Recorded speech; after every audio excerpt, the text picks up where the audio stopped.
What's up, everyone? I hope everybody's sort of Convallaria gameplay is fun. Everybody's having a blast and enjoying the state of the game. I recently pulled Auguste. If you haven't checked out the video, go back and check it out, please. I initially didn't get him.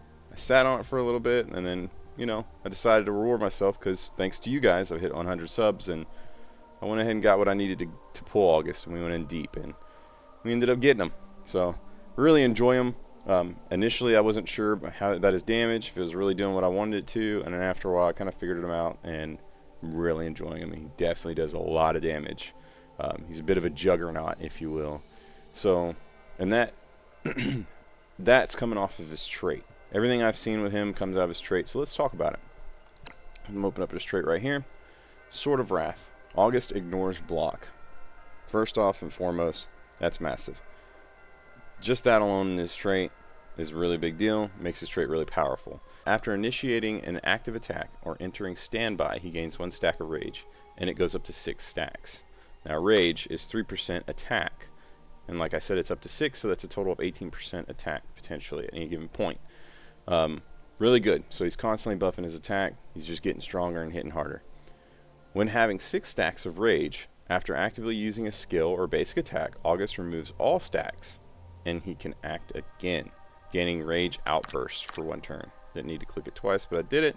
And Rage Outburst 1, mind you, it adds 40% of his magic attack to his physical attack. That is huge. Really, really big right there. And then the ability to act twice in a turn, of course, also is really, really big, because that comes after he chooses to use a skill or a basic attack. He gets stacked again. So, really, really good. Really, really powerful. With that said, I have to stress, this is a must 5-star on this trait. It only gets more and more powerful the higher it is. All traits generally do that. Auguste's kind of an exception in my mind because the way in which it gets more powerful is pretty sick. So let's take a look at it. At 2-star, he immediately gets 2 stacks of rage at the beginning of the battle. That's massive. For just 1 star up, he's instantly getting a pretty big buff in those 2 stacks of rage at the start of the battle. That's pretty big. That's pretty massive. At 3-star, he gets Rage Outburst 2, and he gets 1 energy back. Right there, boom. When he hits that Rage Outburst 2, that's massive. Getting energy back alone is fantastic, but Rage Outburst 2, that jumps from 40% of his magic attack to 70%. That's a 30% increase. So, really, really big right there at that jump. Now at level 4. He has Rage Outburst 2 still. He gets the 1 energy, but he starts the battle with 4 stacks of Rage instead of 2 now. Massive. And then at level 5, he gets access to Rage Outburst 3. So this right here, Rage Outburst 3, is 70% of magic attack is added to his physical attack. That's the same. But he gains Armor Piercing. Massive. Really, really big buff there. If you can 5-star this guy, do it. Start grinding out those shards. It's a must. Those memory shards. With that all said and done and looked at, let's look at his abilities. Now, if you don't agree with how I built him, there's nothing wrong with it. I'm going to state my opinions and what I did, and I'll explain it. And if you don't, that's fine. Throw it down in the comments. Let's talk about it. This is a tactical game, and I love to hear everybody's opinion. With that said, rank 1. I didn't really care for either one of these, but I'll go over them. It's Crumbling Smash. Single target attack. It does 150% damage. Before attacking, the character gains Shield Break 2. Shield Break 2 is a buff that cannot be blocked. The attack is 30% stronger, and when attacking enemies with shields. Okay, so cannot be blocked doesn't matter because it's already in his trait, but a 30% buff's great against shielded enemies. However, it's a little bit niche. You're not always fighting shielded enemies. But if you are, and you're planning on it, or maybe you're taking them into a special fight where you utilize it, by all means, grab it. You know what I'm saying? There's nothing wrong with it. And just by getting it, you get that 3% extra HP in his stats. So if you've got the Castalia to do it, by all means, have at it. For me, I chose Knightly Spirit. It's passive. It increases his attack by 20% when attacking enemies from the front, increasing defense by 40% when being attacked from the front. I don't really use these abilities either one, but that's the one that I would prefer and that I would find more utility in. And I'll go over why in a little bit. Let's talk about it some more. So at rank 3, you have two options here. First is Warm Touch. This is a passive. When performing an active attack, it deals additional piercing damage equal to 15% current HP of the target, and the character recovers 10% HP. This effect can be activated one time per round, but can be triggered simultaneously upon hitting multiple characters. So this is a really good ability, especially if you're going into fights and you're expecting to hit multiple enemies at once consistently. If you're going in and you need AoEs and you're wave clearing, there's a lot of enemies, maybe it's a map where they just keep respawning, whatever it is, this is the ability for you, the passive you want. On the other hand, you have Hassle, which is a support ability. Auguste gains 2 stacks of rage and a physical shield equal to 60% of his physical attack and magic attack, as well as damage reduction 2. When Auguste is injured, additionally grants 1 stack of rage and damage 2, which is 20% buff for 2 turns. This is what I went with. Now, there's going to be times when you're moving around, you don't really have anywhere to go, or you don't have anything to do, and you can't really touch anything. Just a little buff, will give you 2 stacks of rage, and a good damage reduction buff, and then good damage buff. It's just good all around. This is what I thought would be more useful and have more utility overall, and I use it quite frequently. Once again, if you disagree, there's nothing wrong with that. I think that both abilities are phenomenal. I plan on getting this later. I'm running a little low on Castalia, so I'm holding off. Rank 5. So you have 2 options. Strength Activation, Reaction. Increases the healing received by 10%. When receiving healing, gains damage 2. So that's a 20% buff anytime he receives that healing. I don't think there's anything wrong with that. And that's triggered by lifesteal, healing, you name it. It's pretty solid. So he can consistently keep himself buffed with a 20% buff if you put lifesteal on him, or if you're regularly healing him, this, that, and the third. Or if he's getting that healing from Warm Touch. On the other side, you have a reaction. Damage taken is decreased by 15%. When attacked, he gains 1 stack of rage. Can be activated 2 times per round. So this is what I went with. I see value in both of these abilities. The damage reduction, for me, is better than the healing. I don't want him to take a ton of damage. I want him, he's going to have to take damage to trigger those rages, get those buffs, but I want to mitigate as much as I can, because in some ways, when you're fighting all those enemies, there's really no way to dumb it down. When you're fighting bosses, you're taking lots of damage, you want to be able to mitigate it. So this is the one for me, and plus you're getting the buff too out of that rage, and it can be triggered twice, so you're potentially getting 2 stacks of rage per turn from just taking those hits. So like I said, this is the one that I wanted. I wanted a little more survivability. At rank 7, we have Attack Command, which is an aura. It increases attack by 12% for other allies within 2 tiles around the character. There's nothing wrong with that. It's pretty decent. It requires some people around them, which I don't think is necessarily wrong. I'll talk about that in a team comp build that I have an idea for later. However, the one that I went with is Tearing Whirlwind. It's an extra AoE. It's 90% damage to all enemies with 1 tile radius around the character, and inflicts no healing on them. It lasts for 2 turns. Really, you can pick whatever you want here. I don't use either one of these abilities generally anytime. I've played Auguste quite a bit now, tested it quite a bit, and I very rarely think about grabbing Tearing Whirlwind, and I certainly don't think about Attack Command when I'm looking at what I'm doing. So at rank 9, we get to choose a new basic attack. So over here we have Extermination. Single target attack. Auguste deals 100% damage. When attacking enemies, additionally consumes 1 energy from the target. This is a really, really good basic attack, and it's pretty phenomenal. I think it really would shine in PvP, and I haven't tested that, but I can only imagine that's where it's best at. On the other side of that, obviously, what I took is Charge Attack. And so it deals 100% physical damage and increases the damage of the next skill by 15%. I don't generally want to use basic attacks. I'd rather pop off my abilities as soon as possible or whenever I can for the different effects and this, that, and the third. However, if I'm using my basic attack, I like for it to supplement my next turn and the skills that I'm going to be using down the line, especially if I get that act again procced from a rage outburst. So there's some synergy here, more so than I see with the other, and I like this.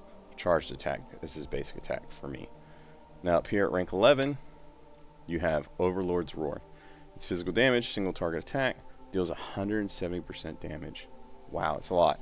Before attacking, it dispels 3 buffs, also great, and the target inflicts Isolate for 2 turns. And isolate means that they cannot receive the effects of auras from their allies. This is a really good ability. There's nothing wrong with this at all. If you choose to go this route, you've got Castalia, grab it. You fighting in boss fights, or maybe you got a single target you need to take out and you just really want to nuke it down, this is the way to go. This ability is phenomenal. On the other side, you have Wrath Devastation.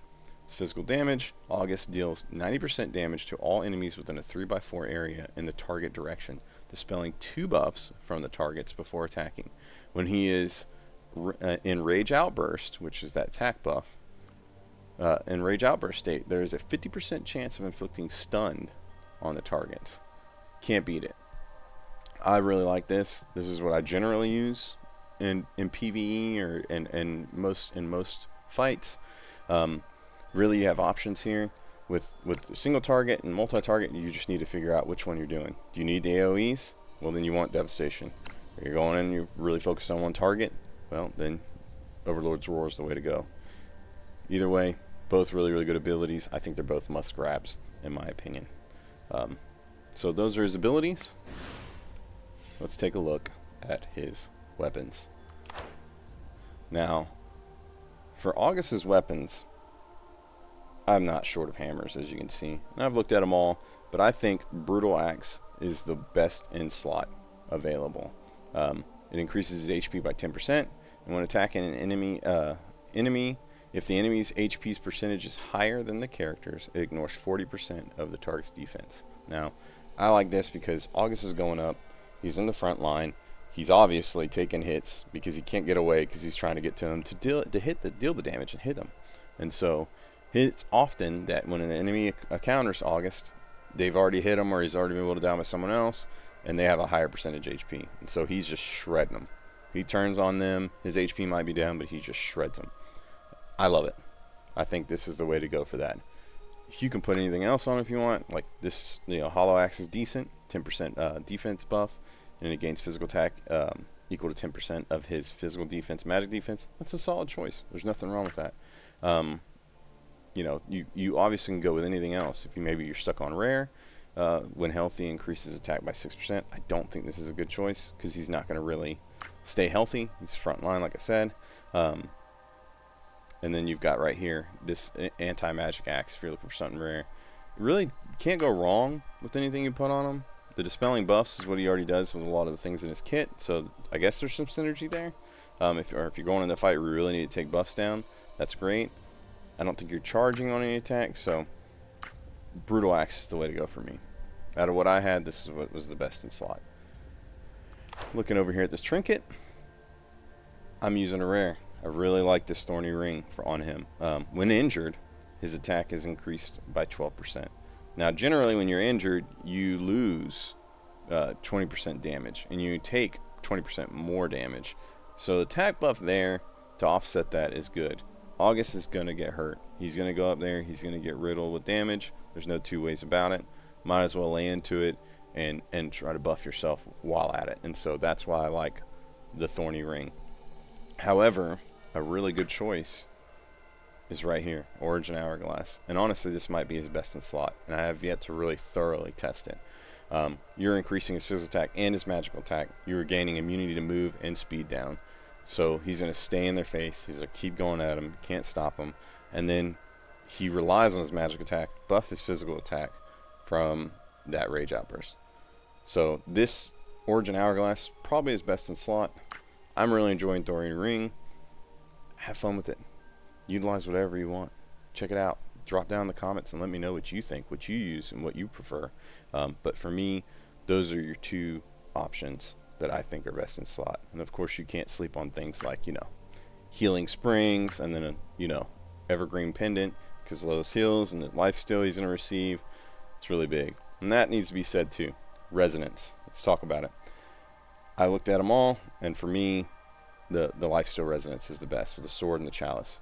And of course, that's when you're actively attacking, increases damage by 5% flat, and then he gets 15% lifesteal. The sustain is so important when you're in the front row and you're consistently taking damage. So that's the no-brainer one for me. If you can't get that one, maybe you want something else, you're not sure what to get, you can obviously pick double swords. There's nothing wrong with that. 1/1 for the random buffs in between everything. You really can't go wrong with whatever it is you prefer. Let me know in the comments what you think is best. But for me, that's the no-brainer. That's the one that I think is absolutely best. So, last and not least, the Terror Whisper. Now, I've tried a few different things, and I always end up coming back to the Temptation of the Devil. I just love being able to get those. I love getting that attack buff and defense per kill. And as he snowballs, he just gets stronger and stronger and stronger and stronger as the match goes on. I've tried a couple different things, like I said. I've tried the Gibbous Moon. Of course, when you're injured, you recover 20% of your HP.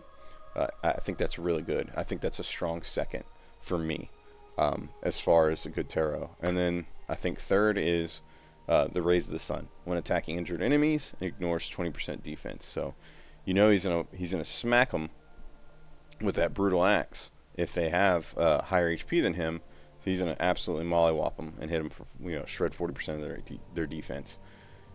Ignore it, that is. Whereas if they're injured and they still have a higher, you're getting 60. But if they're injured and they have lower HP, you're at least still getting that 20. This is a solid third for me.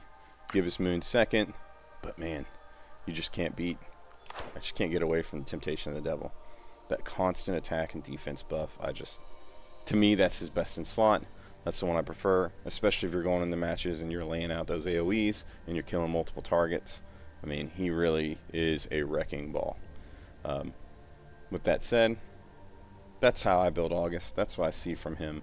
He is a masterclass, full-on assault character. Get in your face, get in there, keep at him, and don't relent. Don't ever back off. And so I'm going to build a team comp around that. Play with a couple different ideas. I'm going to show you that. I'm going to make a video on that. Drop down in the comments. Let me know what you think. If you disagree, if you agree, I want to hear all of it. Let's talk about it. I'm grateful for y'all. I hope y'all having a good time and you're enjoying your Sword of Convallaria, and I wish you all the best luck in your gameplay. Have a good one. Bye.